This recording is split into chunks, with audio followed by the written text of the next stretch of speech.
watoto hawa, haijalishi unawaishi nao kwa aina hipi pale nyumbani, haijalishi anakukosea kitu gani, haijalishi anakuwa wangapi darasani, haijalishi ni nani, nataka nikuambie kuna kitu yawezekana Mungu ameweka ndani ya huyo mtoto ambacho wewe ukijui, baada ya miaka 15 20 ijayo mbele, anaweza akawa msaada mkubwa kwa familia na taifa hili kwa ujumla. Bwana asifiwe sana. Bwana asifiwe sana. Maneno yamesemwa mengi, mlee mtoto katika njia ipasayo. Wewe kazi yako kama mzazi ni kulea.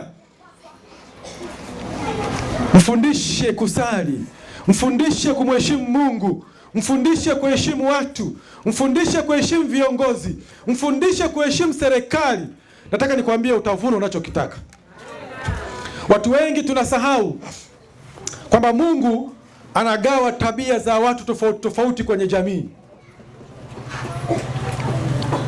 Wale waliosoma ualimu wanafahamu binadamu ana kama tabia 4.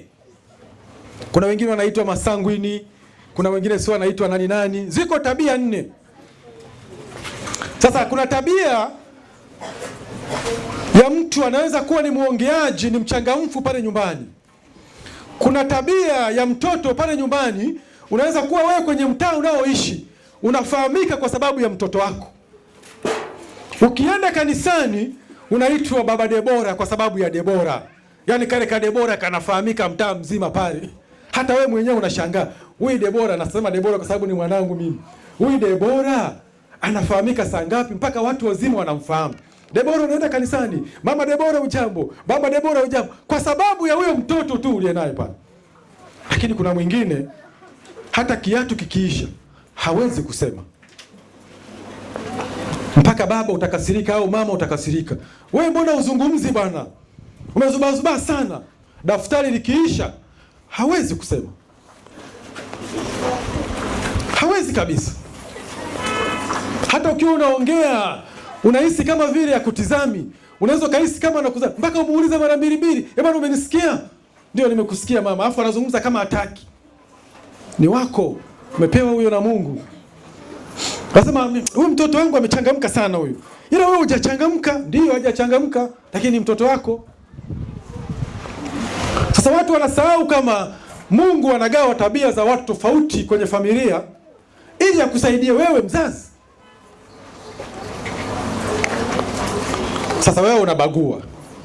Sasa waulize watumishi wa Mungu, wakienda kutatua ndoa ambayo baba ni mkimya na mama ni mkimya, wewe waulize hao hapo, watakwambia. Wakifika pale wanasalimia, Bwana Yesu asifiwe, wanajibu tu Bwana asifiwe mama, amina, kimya. Bwana asifiwe baba, amina, kimya. No story. Tumekuja kuwasalimia, karibuni watumishi. Unaenda kutatua ndoa hapo. Waulize watakwambia. Sasa psychological ya tabia hizi lazima uzijue.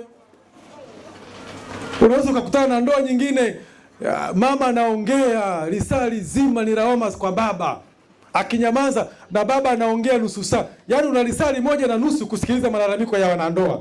Haujaanza kuzungumza wewe mtumishi. Na unatakiwa uitatue hiyo. Watumishi hao wanajua.